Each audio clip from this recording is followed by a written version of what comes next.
Hello everyone. Today I'll discuss one another condition of musculoskeletal system, that is carpal tunnel syndrome. Carpal tunnel syndrome is a common condition caused by the compression of the median nerve, resulting in pain, muscle weakness, impaired reflexes, numbness and tingling in the hand. Nerve compression is often associated with repetitive activities that can cause stress, injury, swelling and inflammation. The carpal tunnel is a canal in the wrist through which fibrous connective tissue, tendons, nerves and blood vessel pass. The transverse carpal ligament cover the carpal tunnel.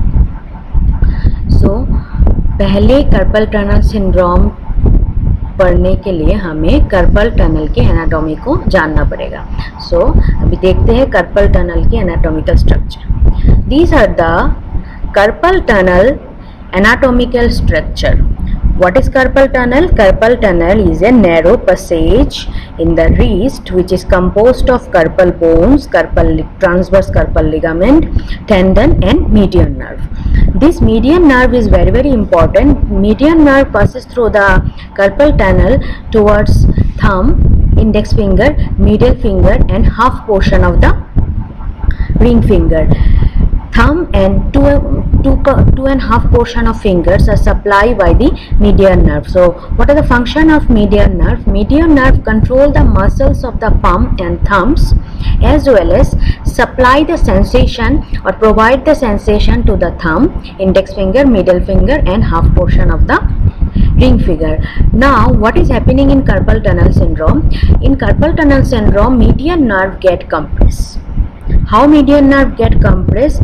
Due to any inflammation develop in the carpal tunnel area.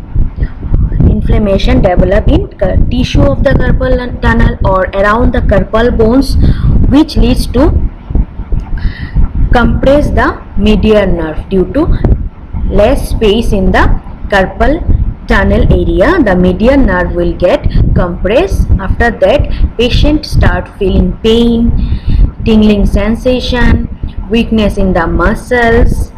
All are the neurological symptoms patient can feel by this carpal tunnel syndrome. तो carpal tunnel syndrome एक common condition होते हैं. This is caused by compression of the motor and sensory nerve in the wrist, which is median nerve.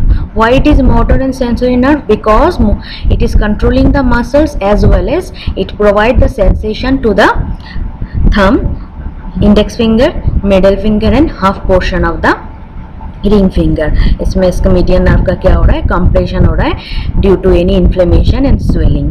तो patient को pain feel होते हैं, weakness होते हैं, रिफ्लेक्सेस इम्पेयर्ड हो जाते हैं, नमनेस होते हैं, टिंगलिंग सेंसेशन फील होते हैं. अभी हम देखेंगे incidence and prevalence. Mainly females over the age of 30 years have a risk for carpal tunnel syndrome. जो फीमेल के एनाटॉमिकल स्ट्रक्चर होते हैं, इसमें कार्पल टनल एरिया नैरो होते हैं. तो this is also one factor for carpal tunnel syndrome. Narrow carpal tunnel area और narrow wrist area. Next, another incidence is continuous or repetitive activity like typing, computer work, painter. So इसमें भी carpel tunnel syndrome होने का risk है. Now causes and risk factor. Carpal tunnel syndrome is caused by compression of the median nerve. The primary risk factor is a history of another musculoskeletal disorder. The condition develop most often in people who regularly use vibrating machineries and tools and those who use their wrist repeatedly. Okay, so causes and risk factor में main causes आते हैं narrow wrist area और narrow carpal tunnel area, genetic factor, females, then those person who are using their wrist repeatedly like accountant, artist, bus driver, truck driver, carpenters, computer operators. Next causes or risk factor is other medical condition which cause inflammation, nerve damage and swelling. पहले हम देखेंगे arthritis. Arthritis में rheumatoid arthritis mainly होता है auto immune condition जिसमें inflammation होता है। अगर इन्फ्लेमेशन रिस्ट बोन में हो रहा है और रिस्ट एरिया में इन्वॉल्व हो रहा है तो कार्पल टनल सिंड्रोम हो सकता है पेशेंट में। Next amyloidosis. एमाइलॉइड एक एबनॉर्मल प्रोटीन होते हैं प्रोड्यूस बाय बोन मैरो। अगर एबनॉर्मल प्रोटीन एक्यूमुलेट हो जाते हैं टेंडन में विच लीड्स टू इन्फ्लेमेशन और reduce the space in the carpal tunnel and इसमें कार्पल टनल सिंड्रोम हो सकते हैं। नेक्स्ट अगर बोन एनलार्जमेंट होते हैं and over production of the growth होते हैं बोन की which leads to reduce the space of carpal tunnel. Next hypothyroidism. Hypothyroidism में इन्फ्लेमेशन एंड स्वेलिंग होते हैं साइनोवियल मेम्ब्रेन में। प्रेगनेंसी में एडिमा होते हैं, एडिमा रिस्ट में हो रहा है तो पेशेंट को कार्पल टनल होने का चांसेस, कार्पल टनल सिंड्रोम होने का चांसेस है।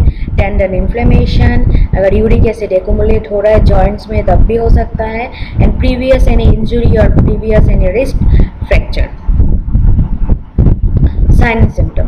The primary symptom of carpal tunnel syndrome are pain, numbness in the thumb, index finger and middle finger that often worsen at night, may radiate to the upper arm. Symptom usually occur near the palm of the hand. Other symptoms include muscle weakness in the hand, wrist, tingling and impaired reflexes. So इसमें patient को neurological symptom feel होगा just like pen हो सकते हैं। Pen कहाँ पे होगा? Thumb में, इंडेक्स फिंगर में, मिडिल फिंगर में and half portion of the ring finger में पेन होते हैं। पेन पेशेंट को नाइट टाइम में ज़्यादा फील होता है एंड कभी कभी पेन अपर आर्म में भी स्प्रेड होते हैं और फोर आर्म में भी पेशेंट को पेन फील हो सकते हैं। Other symptom like muscle weakness, कोई भी ऑब्जेक्ट को होल्ड नहीं कर सकते हैं, tingling sensation, impaired reflexes, these are the symptoms में अराइज एंड श्रिंकेज हो जाते हैं कभी कभी मसल्स की, थंब एरिया में भी श्रिंकेज हो सकते हैं। Now diagnosis. Diagnosis of carpal tunnel syndrome is based on the history of symptoms, presence of risk factor, physical and neurological examination and diagnostic test. Carpal tunnel syndrome में main history collection. History collection में which history we can collect like previous any injury history, previous fracture, especially wrist fracture, family history, occupational history, whether he is using his joint repeatedly or not. These are the history we can collect from the patient like physical examination, head to toe examination and neurological examination. Neurological examination में mainly 3 sign use किया जाते हैं to observe the neurological problem और to diagnose the condition. First one is Tinel sign. Tinel sign देखने के लिए आप ऊपर में एक पिक्चर मैंने रखा है, उस पिक्चर को देखो। Tapping the palm sharply produce tingling. Hammer की मदद से पाम में टैपिंग किया जाएगा to observe the tingling sensation in the patient palm area और पेशेंट हैंड। अगर टिंगलिंग सेंसेशन होते हैं तो इसका मतलब है patient is the victim of carpal tunnel syndrome. Next Phalen's. Phalen's में क्या करना पड़ेगा? Pressing the back of the hand, जैसे उन लोगों ने प्रेस करके रखा है तो ऐसे प्रेस करना है 1 मिनट के लिए। इसमें क्या होगा, अगर पेशेंट में कार्पल टनल सिंड्रोम है तो पेन एंड नमनेस फील होना शुरू हो जाएगा। ठीक है, Tinel sign, Phalen's. One another sign is there Durkan sign. इसमें मैनुअली कंप्रेस किया जाएगा रिस्ट एरिया को और पाम एरिया को। अगर मैनुअली कंप्रेस करते, नॉर्मली जो हेल्दी पर्सन होते हैं उनमें कोई पेन फील नहीं होते, बट कार्पल टनल सिंड्रोम में जो पेशेंट होते हैं उनमें पेन फील होता है। तो these are the another sign. Next nerve conduction test किया जाएगा, इलेक्ट्रोमायोग्राफी देखेंगे। इसमें इलेक्ट्रोड अप्लाई करेंगे स्किन के ऊपर, जो स्किन मीडियम नर्व के ऊपर है, to observe how firstly nerve impulses can move to the nerve. तो नर्व कंडक्शन चेक करने के लिए इलेक्ट्रोमायोग्राफी किया जाता है। Next treatment. Carpal tunnel syndrome में मेन ट्रीटमेंट होता है जो फोकस करना है as a nurse, advise the patient for rest, for neutralise the area by applying splint. कोई भी एक्टिविटी नहीं करना है रिस्ट से, अगर करना भी है तो रिस्ट को सपोर्ट करना है स्प्लिंट के मदद से। नेक्स्ट इसमें different corticosteroid medication, analgesic medication, non steroidal anti inflammatory drugs दिया जाते हैं। कभी कभी एनेस्थेटिक मेडिसिन भी कॉर्टिकोस्टेरॉइड के साथ कंबाइन करके देते हैं for long lasting pain relief के लिए। नेक्स्ट सर्जिकल मैनेजमेंट में, सर्जिकल मैनेजमेंट में कार्पल टनल रिलीज सर्जरी किया जाता है। कार्पल टनल रिलीज सर्जरी में क्या करेंगे, doctor surgeon will cut the transverse carpal ligament to relieve the compression in the median nerve.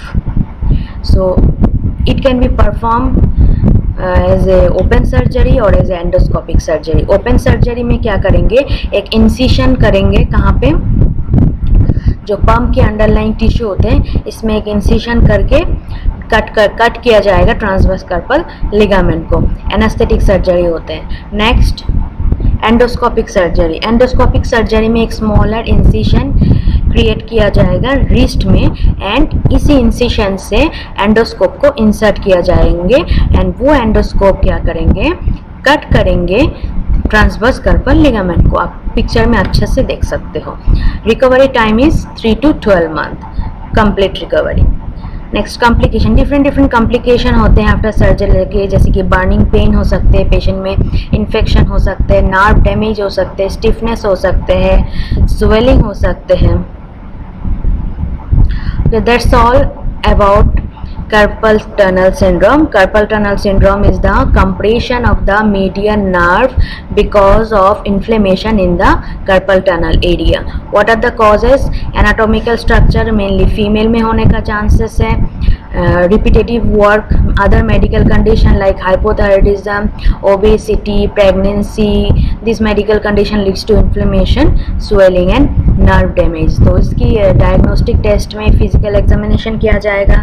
Neurological examination में we already discussed the 3 signs: Tinel sign, Phelan sign and Drunken sign, as well as one other investigation, nerve conduction study, to observe how firstly impulses can go to the nerve.